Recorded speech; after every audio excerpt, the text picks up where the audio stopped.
Hey, it's Dad being a dad. How are you? So today we're going to continue with this series on estate planning. First, we gave you an overview of the four major components of an estate plan: a will, a trust, a medical directive, and a power of attorney. Let's break down will. Okay, a will is a written statement you write while you are alive that says, once I die, this is what I want to happen. Some of the key conditions of a will: one, if you wrote it, you normally want to identify a person called an executor who executes your wishes. Now, you may have heard there's also a thing called an administrator. Well, if you don't have a will, the judge in probate court sets up an administrator to administer what the court thinks your wishes would be.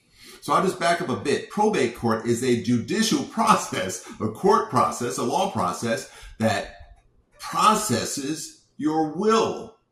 But if you don't have a will, it processes your assets.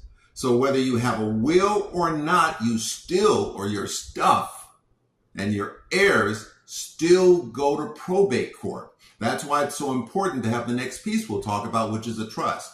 So back to will. You set up someone called an executor who says, you say, I want this person to execute my wishes.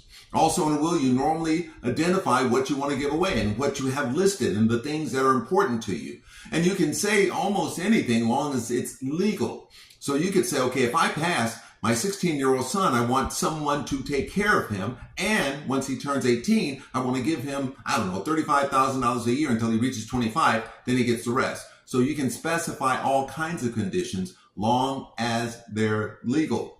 So a will, again, goes through probate, and the probate process, and we'll talk about it in the final video, could be a very extensive process. It could be a very costly process, right? Just depending on what's what. So a will is helpful because it identifies certain things. It also includes, as I mentioned, coverage in terms of guardianship for kids, but also it specifies things like, what if you had a watch that has a lot of value to you because your grandfather gave it to your father and your father gave it to you, and you want to make sure you give it to your son, like Pulp Fiction, right? Well, unless you specify that in this written document, the court won't know. The court will just say, okay, there's a bunch of watches and rings and stuff, and we're going to sell it to satisfy creditors, or we're just going to give it to respective relatives. And what if your son, therefore, doesn't get that watch because it wasn't specified? So it's very important to be very specific in a will in terms of what you want to happen. So this is Dad being Dad.